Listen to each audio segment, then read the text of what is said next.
ಈ ಈ ಈ ಬದಲಾವಣೆ ಮಾಡೋಕ್ಕೆ ನಿಮ್ಮ ಪ್ರಯತ್ನ ಏನಿರುತ್ತೆ? ನಿಮ್ಮ ಸರ್ಕಾರ ಯಾವ ಥರ ಪ್ರಯತ್ನ, ಇದ್ರಿಗೂ ಏನು ಪ್ರಯತ್ನ ಮಾಡಿಲ್ಲ, ಬಟ್ ಯಾವ ಥರ ಪ್ರಯತ್ನ ಮಾಡ್ತೀರಾ? ಭ್ರಷ್ಟಾಚಾರ ಹೇಗೆ ಕಡಿಮೆ ಮಾಡ್ತೀರಾ? ಫ್ಯಾಕ್ಟ್ ಹೇಳ್ಬೋದಾ? ನಾನ್ ಕರಪ್ಟ್ ಗೋರ್ಮೆಂಟ್ಗಳು ಆಗಬೇಕಂದ್ರೆ ಈ ದೇಶದಲ್ಲಿ ಮತ್ತು ಬಸವಣ್ಣವರು ಅಂಬೇಡ್ಕರ್ ಹುಟ್ಟು ಬರಬೇಕು. A government can practise transparency.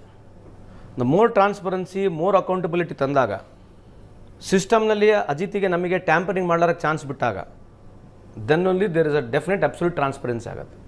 ಒಂದು ಅಡ್ಮಿನಿಸ್ಟ್ರೇಷನಲ್ಲಿ ಇವತ್ತು ಅಜಿತ್ ಅವ್ರು ಆ ಜಾಗಕ್ಕೆ ಬಂದರೆ ನಾನು ಆ ಜಾಗಕ್ಕೆ ಬಂದೆ, ನೀವು ಅಲ್ಲಿ ಬಂದು ನಾನ್ ಕರಪ್ಟ್ ಇದ್ದರೆ ಆ ಟೈಮಿಂಗ್ ಅಷ್ಟೇ ನಾನ್ ಕರಪ್ಟ್ ಆಗುತ್ತೆ ಅದು, ಅಥವಾ ಕರಪ್ಟ್ ಆಗುತ್ತೆ.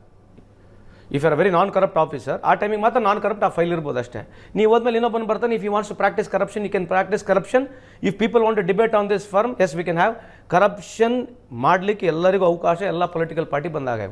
ನೀವೇನು ಹೇಳ್ತಿದ್ರೆ ನಿರಂತರವಾಗಿ ಅದನ್ನು ತೆಗಿಬೇಕಾಗಿದ್ದರೆ, ಪರ್ಯಾಯವಾಗಿ ಇದನ್ನು ಕಮ್ಮಿ ಮಾಡಬೇಕು, ಕ್ರಮೇಣವಾಗಿ ಭಾಳ ಕಮ್ಮಿ ಆಗಬೇಕಂದ್ರೆ transparency technology is the only way to go head.